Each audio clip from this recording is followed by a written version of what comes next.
Hello, my dear friends. How are you? I hope you are fine. Welcome to my channel, Law Scholars and Legal Issues. I am Advocate Vanita. I am presenting here again with another important topic that is relating to Muslim law. In the last previous class of Muslim law, we have already discussed about the concept of waqf. Type of work हमने discuss किया था, public work और private work. उसके अलावा हमने मुत्तावली के regarding भी कुछ कंसेप्ट डिस्कस किया था. तो मैं अच्छे से लेक्चर बना चुकी हूँ. आपने वो लेक्चर नहीं देखा तो वो लेक्चर मेरा देख सकते हैं और उसका जो लिंक है मैं आई बटन पे डाल दूंगी. तो ये जो वक्फ एक्ट 1995 से पहले एक वक्फ एक्ट था 1954, उसमें कुछ कमियां थी, ड्रॉबैक्स थी, उसकी वजह से इस एक्ट को लाया गया.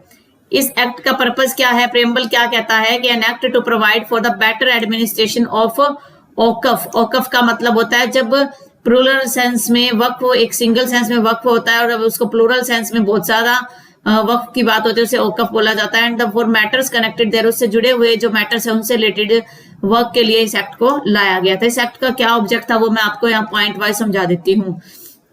Object and scope of the act to provide the better administration और मैनेजमेंट ऑफ वक्फ और वक्फ प्रॉपर्टी. वक्फ प्रॉपर्टी का प्रॉपर मैनेजमेंट के बारे में बात करता है. कौन बात करता है? वक्फ बात करता है. फिर स्मूथ फंक्शनिंग की बात करता है ये सेंट्रल गवर्नमेंट काउंसिल और स्टेट वक्फ बोर्ड की. फिर distribution of powers, chief executive officer और वक्फ बोर्ड के बीच में कुछ पावर्स को डिस्ट्रीब्यूट करना, अपॉइंटमेंट करना एग्जीक्यूटिव ऑफिसर का. To regulate judicial proceeding relating to वक्फ से रिलेटेड जो जुडिशियल प्रोसीडिंग है उसको परफॉर्म करना. टू सुपरवाइज, पावर को सुपरवाइज करना. फंक्शंस, ड्यूटीज ऑफ मुतावली वो डिस्कस करना.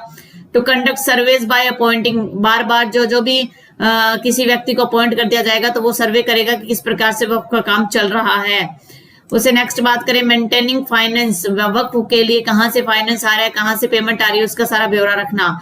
To remove encroachment from waqf property, waqf property पे अगर किसी दूसरे ने आके अपना कोई हक अदा किया है, हक जमा लिया तो उसको एनक्रोचमेंट, उसने उस पर कब्जा कर लिया तो उससे रिमूव करना. वक्फ मेंटेनेंस बजट, वक्फ के रिगार्डिंग कुछ मेंटेनेंस, वक्फ को कैसे मेंटेन करना है उसका एक बजट डिसाइड करना. टू मेंटेन रिकॉर्ड्स को तैयार करना. To bring uniformity in waqf administration, तो वक्फ एडमिनिस्ट्रेशन के लिए एक समानता लेकर आना. Appointments of members of waqf board के जो मेंबर्स है उनके अपॉइंटमेंट्स करना. तो ये कुछ एक ऑब्जेक्ट्स हैं जो वक्फ बोर्ड में के रिगार्डिंग वक्फ एक्ट 1995 में कुछ डिस्कस किए गए हैं. तो इन ऑब्जेक्ट को हमने यहाँ डिस्कस कर लिया है. उसके बाद अगर हम बात करें इसके कंसेप्ट की, देखिए वैसे तो देखा जाए तो इसके अंदर क्या है, टोटल 113 सेक्शन है, लेकिन हमें सारे सेक्शन करने की कोई जरूरत नहीं है. टोटल 9 चैप्टर है, ये माइंड में रखना है. 9 चैप्टर और 113 सेक्शन है, उनको आपने ध्यान में रखना है. उसके बाद ये जो है वक्फ एक्ट है ये पूरे के पूरे इंडिया पर अप्लीकेबल होता है, ये कुछ भी हमें समझने की जरूरत नहीं है. हमारा इंपॉर्टेंट कंसेप्ट आता है इसमें मुत्तावली. मुत्तावली कौन होता है? मुत्तावली मींस एनी पर्सन अपॉइंटेड, कोई व्यक्ति जिसको अपॉइंट किया गया. किस तरीके से अपॉइंट किया जा सकता है? उसे वर्बली अपॉइंट किया जा सकता है, वर्बल सेंस में बोलकर भी, या अंडर एनी डीड और इंस्ट्रूमेंट बाय विच वक्फ, जिसके तहत वक्फ क्रिएट किया गया था उसके तहत किसके द्वारा किया जाएगा? बाय कॉम्पिटेंट अथॉरिटी है. टू बी ए मुत्तावली ऑफ वक्फ, जो वक्फ का मुत्तावली था. And include any person who is मुत्तावली ऑफ ए वक्फ, या कोई दूसरा व्यक्ति वक्फ का जो मुत्तावली था उसमें ये व्यक्ति शामिल हो सकते हैं. बाय विर्च्यू ऑफ एनी कस्टम, और या तो कस्टम से उसका मुत्तावली को अपॉइंट किया जा सकता है, कस्टम की बात कर रहा है यहाँ पर. और हु इज ए नायब मुत्तावली, खानदिम, मुजावर, सजदा नशीन, आमीन, ये कुछ वर्ड्स हैं जो मुस्लिम्स में यूज किए जाते हैं मुत्तावली के. और अदर पर्सन जो पहले जो मुत्तावली था उसके द्वारा इनको अपॉइंट किया गया है उसके बारे में. टू परफॉर्म द ड्यूटीज, किस पर्पस के लिए कि वो मुत्तावली की ड्यूटीज को परफॉर्म करेगा.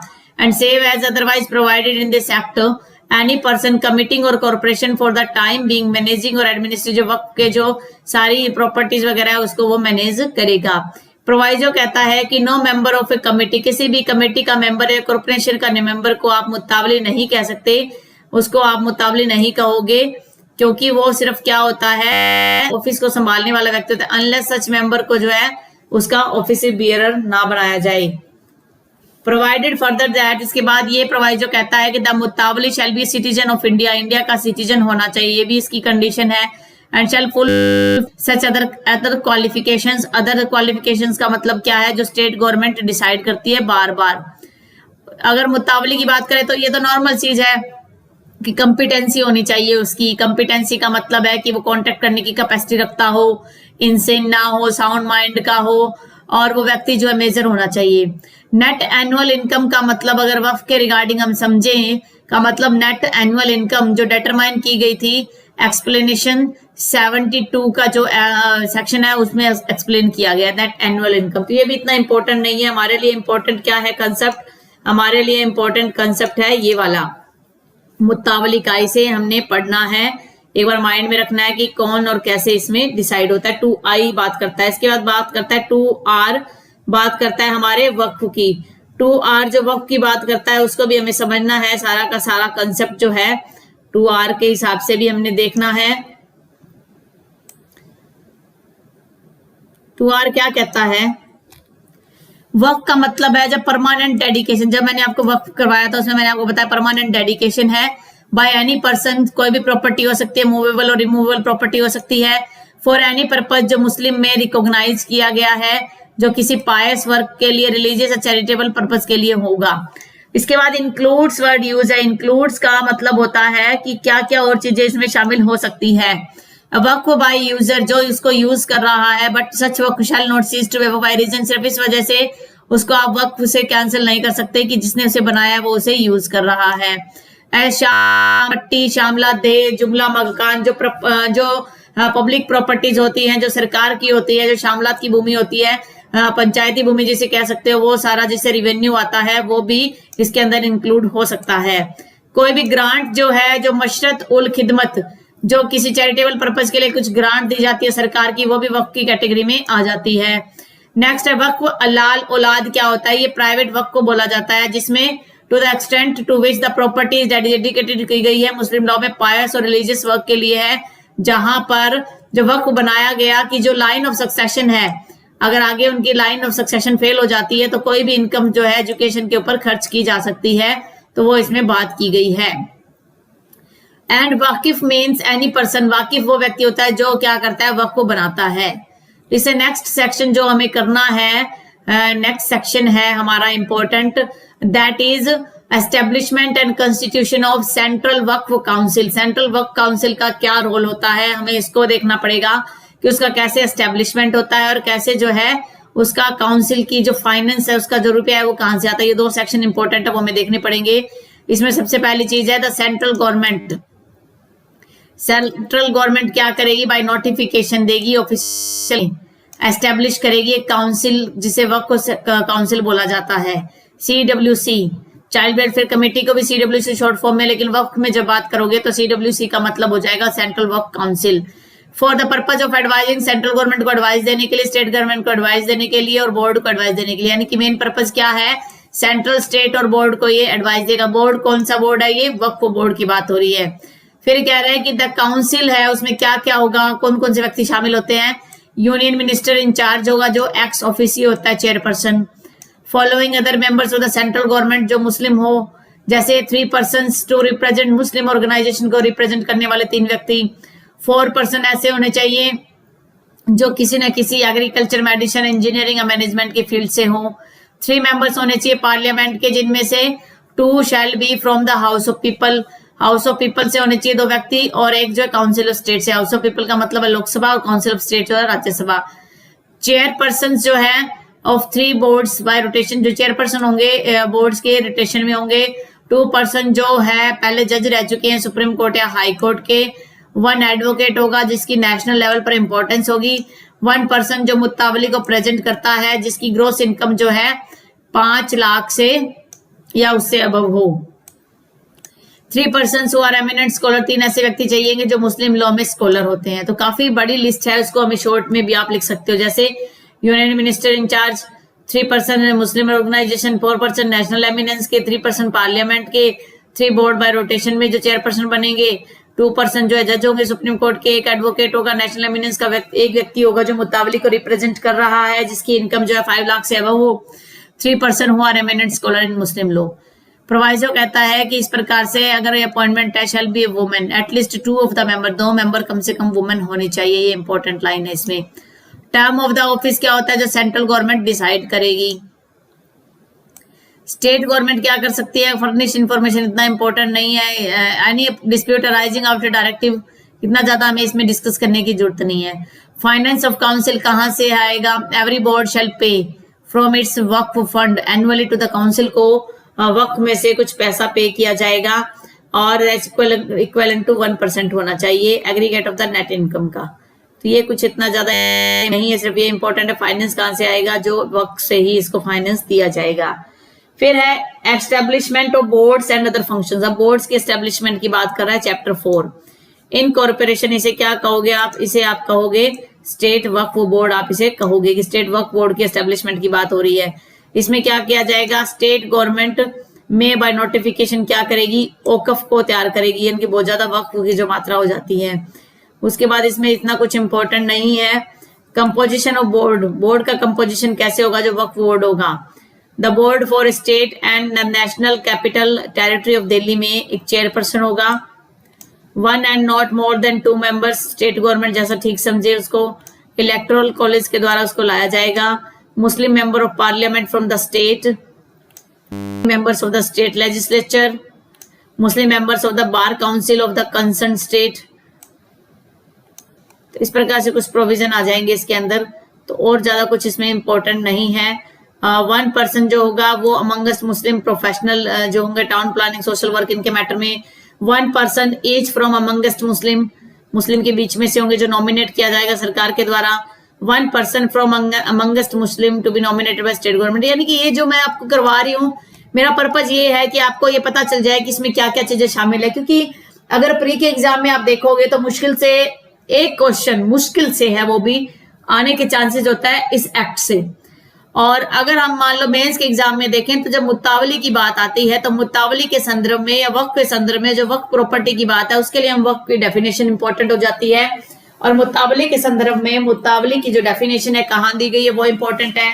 मुत्तावली को किस तरीके से हटाया जाता है, मुत्तावली की अपॉइंटमेंट किस तरीके से होती है, उसमें कुछ पर्टिकुलर अगर सेक्शन आप मेंशन कर देते हो तो आपका जो आंसर है मेंस में थोड़ा अच्छा बन जाता है। लेकिन ये जो एक्ट है इतना इंपॉर्टेंट नहीं है, अगर आप इसको छोड़ना भी चाहो तो आप इसे छोड़ सकते हो, लेकिन इंपॉर्टेंट जो सेक्शन है वो एक आप साइड में छोटी शॉर्ट फॉर्म में लिख लो कि कंपोजिशन ऑफ बोर्ड भी इसमें है। बोर्ड के रिगार्डिंग बहुत कम क्वेश्चन पूछा जा सकता है, मेंस में तो कोई चांस ही नहीं लगता मेरे को इसमें से कोई क्वेश्चन आएगा, मेरे अकॉर्डिंग कोई चांस नहीं है। लेकिन प्री के पॉइंट ऑफ व्यू से कोई एक क्वेश्चन आ सकता है, तो एक क्वेश्चन के लिए अगर आप सोचते हो कि एक क्वेश्चन मैं अवॉइड कर सकता हूँ या कर सकती हूँ तो आप इसको मत पढ़िए, लेकिन एक बार आप सरसरी नजर जरूर लगाइए, क्योंकि आपको ये आइडिया हो जाएगा कि इसमें क्या है, वक्फ एक्ट में क्या है। इसमें वक्फ बोर्ड भी है, सेंट्रल काउंसिल भी है इसके अंदर, स्टेट एग्जीक्यूटिव काउंसिल्स भी है, वो थोड़ा सा इसमें है। उसके बाद नेक्स्ट कंसेप्ट है हमारा डिस्क्वालिफिकेशन। जो भी बोर्ड का मेंबर हो किस प्रकार से डिस्क्वालिफाइड हो जाएगा। सबसे पहले अगर वो मुस्लिम नहीं है और 21 साल से छोटा है, तो कहने का मतलब है कि जो भी वक्फ बोर्ड के मेंबर होंगे वो मुस्लिम होने चाहिए और 21 साल की एज पूरी होनी चाहिए उनकी, साउंड माइंड होना चाहिए वो, और वो इंसॉल्वेंट नहीं होना चाहिए, और ना ही वो किसी ऑफेंस के अंदर मोरल टर्पिट्यूड में उसकी कन्विक्शन होनी चाहिए। सेक्शन 16 इंपॉर्टेंट है। He has been guilty of encroachment, उसने वक्फ प्रॉपर्टी पर कोई कब्जा ना किया हो। He has been a previous occasion, उसे कभी भी मुत्तावली की पोस्ट से हटाया ना गया हो, और remove by an order competent order के द्वारा उसे रिमूव भी ना किया गया हो। तो मेंबर ऑफ बोर्ड की बात हो रही है ये। अब है कि मीटिंग की, बोर्ड की मीटिंग कैसे कैसे होगी। The board shall meet the transaction of business such time, जैसा भी टाइम जो है प्लेस रेगुलेशन में है। The chairperson in the absence of any member chosen by the members from the amongst shall preside at a meeting of the board, board की meeting लेगा chairperson. Subject to the provisions of this act, all questions which come before any meeting of the board shall be decided by a majority of votes of the members present and in case equality of vote, equality of vote की बात कर रहा है। Committee of the board हमें important नहीं है, ये सारा कुछ रिमूवल कैसे होगा वही है डिस्क्वालिफिकेशन जो हमने पढ़ी थी, जितना इंपॉर्टेंट नहीं है तो इसको हम छोड़ सकते हैं। नेक्स्ट कंसेप्ट है हमारा चीफ एग्जीक्यूटिव ऑफिसर जो होता है उसकी क्या ड्यूटीज होती है। उसकी चीफ एग्जीक्यूटिव ऑफिसर की ड्यूटी होती है इन्वेस्टिगेट करना, ठीक है, इंस्पेक्ट करना अकाउंट रिकॉर्ड्स वगैरह को, डन जनरली सच में भी जैसे भी कुछ मेंटेनेंस है, सुपरिटेंडेंस है वक्फ का, वो कंट्रोल करना। तो इतना ज्यादा डिटेल में जाने की जरूरत नहीं है हमें। नेक्स्ट हमारा है power and function of the board, board की क्या पावर और फंक्शन है। तो हम पहला क्लोज अगर ना भी पढ़े तो कोई इशू नहीं है, लेकिन सेकंड में है कि to maintain a record containing information relating to the origin income object की वक्त में किस प्रकार से प्रॉपर्टी के आ रहा है, कहां से इनकम आ रही है, क्या उसका ऑब्जेक्ट है, to ensure that the income and other property जो है वो सही पर्पज के लिए यूज किया जा रहा है। डायरेक्शन देगा कि किस प्रकार से एडमिनिस्ट्रेशन होना चाहिए वक्त का। Settle schemes of management, management में कैसे स्कीम को लाना चाहिए। प्रोवाइजो कहता है कि कोई भी ऐसी सेटलमेंट है बिना पार्टीज की अपॉर्चुनिटी दिए बिना नहीं किया जा सकता, पार्टी को सुनने का अधिकार दिया जाएगा। फिर डायरेक्ट करेगा कि जो यूटिलाइजेशन है सरप्लस इनकम, कुछ इनकम बढ़ के आई है तो उसका कैसे यूज करना है, और कोई ऑब्जेक्ट है और उसके रिगार्डिंग कैसे उसको यूटिलाइज करना है। In any case where any object of waqf has ceased to exist has become incapable, ये इंपॉर्टेंट नहीं है पढ़ना, को लगे तो आप पढ़ लेना। मेरा ये वीडियो वक्फ एक्ट पे बनाने का पर्पस सिर्फ यही है कि हमें आइडिया हो जाए कि क्या क्या इसमें कंसेप्ट है, कौन सेक्शन इंपॉर्टेंट है। अब कह रहा है कि क्या वक्फ का रजिस्ट्रेशन इंपॉर्टेंट है। एवरी वक्फ वेदर क्रिएटेड बिफोर और after the commencement of that shall be, compulsory है कि उसको रजिस्टर्ड होना चाहिए। एप्लीकेशन जो है वो मुतावली के द्वारा बनाई जाएगी। प्रोवाइजो कहता है कि सच एप्लीकेशन में बी मेड बाय द वक्फ और इज डिसेंडेंट्स और ए बेनिफिशियरी ऑफ द वक्फ और एनी मुस्लिम बिलोंगिंग, कोई भी व्यक्ति जो है उस हिसाब से एप्लीकेशन दे सकता है। And application registration shall be made in such form and manner, जो जैसे भी डिसाइड किया जाता है तो उसमें डिस्क्रिप्शन देना पड़ेगा प्रॉपर्टी का, ग्रॉस इनकम का ब्यौरा देना पड़ेगा, amount of land revenue rates की बात लिखी जाएगी, एक्सप्रेस मैनुअली इनकम की बात आ जाएगी, सैलरी कितनी दी जा रही है मुतावली को, क्या ये प्योरली रिलीजियस पर्पज के लिए, चैरिटेबल पर्पज के लिए या एनी अदर पर्पज के लिए, वो सारा कुछ उसमें मेंशन किया जाएगा। और एनी अदर कोई पार्टिकुलर है वो भी आप मेंशन कर सकते हैं। Every such application shall be accompanied by the copy of the waqf deed के साथ उसकी एप्लीकेशन लगेगी। अंडर साइन और verified by the applicant, CPC में जिस प्रकार से प्रोसीजर है साइनिंग और वेरिफिकेशन का, प्लीडिंग का, उस हिसाब से आप साइन करोगे। तो ये जो है इंपॉर्टेंट पॉइंट ये है कि जो वक्फ का रजिस्ट्रेशन है वो अब कंपलसरी हो चुका है सेक्शन 36 में। फिर आगे बात कर रहा है, नेक्स्ट इंपॉर्टेंट सेक्शन है हमारा नेक्स्ट मुतावली के रिगार्डिंग आना चाहिए मेरे अकॉर्डिंग। मुतावली की क्या क्या मुतावली की ड्यूटी है, ड्यूटी की बात कर रहा है अब। It shall be duty of every मुतावली to carry out the directions of the board, board की डायरेक्शन को वो फॉलो करेगा। Furnish return and supply such information, जैसी भी इन्फॉर्मेशन बोर्ड को जरूरत रहेगी उस प्रकार की इन्फॉर्मेशन देगा, उसको इंस्पेक्शन के लिए अलाउ करेगा, ये ड्यूटी है इसकी। To discharge all public dues, जो सरकार पब्लिक के जो ड्यूज देने हैं जैसे बिजली का बिल है वो सारे पे करेगा। To do any other act जो लॉफुली रिक्वायर्ड होता है इस एक्ट के तहत। तो ये ड्यूटीज है मुतावली की, जो सेक्शन 50 में बात कर रहा है मुतावली। उसके बाद पेनल्टी है, ये भी नहीं इंपॉर्टेंट। रिमूवल ऑफ एनक्रोचमेंट भी इंपॉर्टेंट नहीं है। Restriction on power to grant lease property, ये रिस्ट्रिक्शंस है, ये इंपॉर्टेंट है section 56। Lease for any period exceeding 30 years, एक लीज जो है 30 साल से ज्यादा पुरानी हो चुकी है, of any movable property which is waqf property shall notwithstanding, तो वो उसे क्या माना जाएगा, उसी दिन से वॉइड माना जाएगा जिस दिन कोई लीज जो है पहले दी गई थी। Provided lease for any period up to 30 years तक की जो लीज है कमर्शियल एक्टिविटीज, एजुकेशन और हेल्थ पर्पज के लिए approval of the state government जो है वो दी जा सकती है। फिर कह रहे हैं कि एक लीज दी जा सकती है for period of 1 year but not exceeding 30 years, कोई भी लीज जो है 1 साल के लिए दी जा सकती है, लेकिन 30 साल से ज्यादा टाइम की लीज जो है नहीं दी जा सकती मूवेबल प्रॉपर्टी में। अगर दी जाएगी तो वो क्या हो जाएगा, वॉइड हो जाएगा। तो ये है लीज के रिगार्डिंग। फिर कह रहा है कि मुतावली एंटाइटल टू पे certain cost from income, Waqf property से कुछ भी कॉस्ट वगैरह जो है इनकम की रिगार्डिंग जो है पे करने का राइट है। पावर ऑफ बोर्ड टू पे ड्यूज, अगर मान लो कोई भी ड्यू होता है डिफॉल्ट ऑफ मुतावली में तो बोर्ड की ये पावर है कि वो ड्यूज को पे करेगा। फिर है पेनल्टीज, अगर मुतावली अपने एक्ट को करने में फेल हो जाता है तो जैसे कि कौन से act, apply for the registration उसने नहीं करवाया वक्फ का, स्टेटमेंट ऑफ अकाउंट ना दिया हो उसने, सप्लाई इन्फॉर्मेशन, बोर्ड के द्वारा कुछ इन्फॉर्मेशन देनी थी, allow inspection of waqf property के जो इंस्पेक्शन की बात है, delivery possession of any property, carry out the direction of the board, discharge any public dues, do any other act which is lawfully required. He shall, unless he satisfies the court or the tribunal that there was reasonable cause for his failure, he be punished with fine which may extend to 10,000, 10,000 तक का fine उसे दिया जाएगा, लगेगा। may extend to 6 month की सजा का provision भी हो सकता है। फिर बात कर रहा है कि no court shall take cognizance of an offence. Board की कंप्लेंट के बिना जो है किसी प्रकार का कोर्ट कॉग्निजेंस नहीं लेगी। नो कोर्ट इन्फीरियर तो मेट्रोपॉलिटन मजिस्ट्रेट जो है पनिशेबल उसे नहीं कर सकता। JMIC जो है उससे इंफीरियर और MM से इंफीरियर कोर्ट जो है उसको पनिशमेंट नहीं देगा। Notwithstanding anything contain in CPC में कुछ भी होने के बावजूद भी जब लगता है तो उसको जो है जो भी फाइन इम्पोज किया जाएगा credit to the waqf fund में दिया जाएगा। फिर बात है कि रिमूवल ऑफ मुतावली। अगर मान लो कन्विक्टेड है मोर देन वंस, उस मामले में convicted of any offence criminal breach of trust के रिगार्डिंग, मॉरल टर्पिट्यूड के रिगार्डिंग है, तो अनसाउंड माइंड है और सफरिंग फ्रॉम मेंटल और फिजिकल डिफेक्ट है, तो उस मामले में अनडिस्चार्ज इंसॉल्वेंट है, proved to be addicted to drink liquor और स्पिरिचुअस प्रिपरेशन, अगर वो ड्रग्स लेता है, paid legal practitioner employed as paid legal practitioner को वो एम्प्लॉय करता है, रखता है, विदाउट रीजनेबल कॉल फेल हो जाता है टू मेंटेन रेगुलर अकाउंट्स को, अगर वो मेंटेन नहीं कर पाता 2 साल तक का, ही इज इंटरेस्टेड डायरेक्टली, जो लीज पर प्रॉपर्टी थी उसमें उसका कुछ इंटरेस्ट है, कंटिन्यूसली लगातार जो है नेग्लेक्ट कर रहा है, जो ड्यूटीज है उस ड्यूटीज को वो परफॉर्म नहीं कर रहा है, गलत तरीके से परफॉर्म कर रहा है, wilfully and persistently disobeys the lawful orders, जानबूझकर जो लॉफुल ऑर्डर्स है सेंट्रल गवर्नमेंट को उसको वो मना कर रहा है, misappropriate fraudulently deals with the property, वह की प्रॉपर्टी को गलत तरीके से मिस अप्रोप्रिएट जो है कर रहा है, तो उस मामले में भी ये माना जाएगा। The removal of a person from the office of the मुताल shall not affect his personal right को कोई इफेक्ट नहीं डालेगा, आइदर एज बेनिफिशियरी और एनी अदर कैपेसिटी और हिज राइट इफ एनी।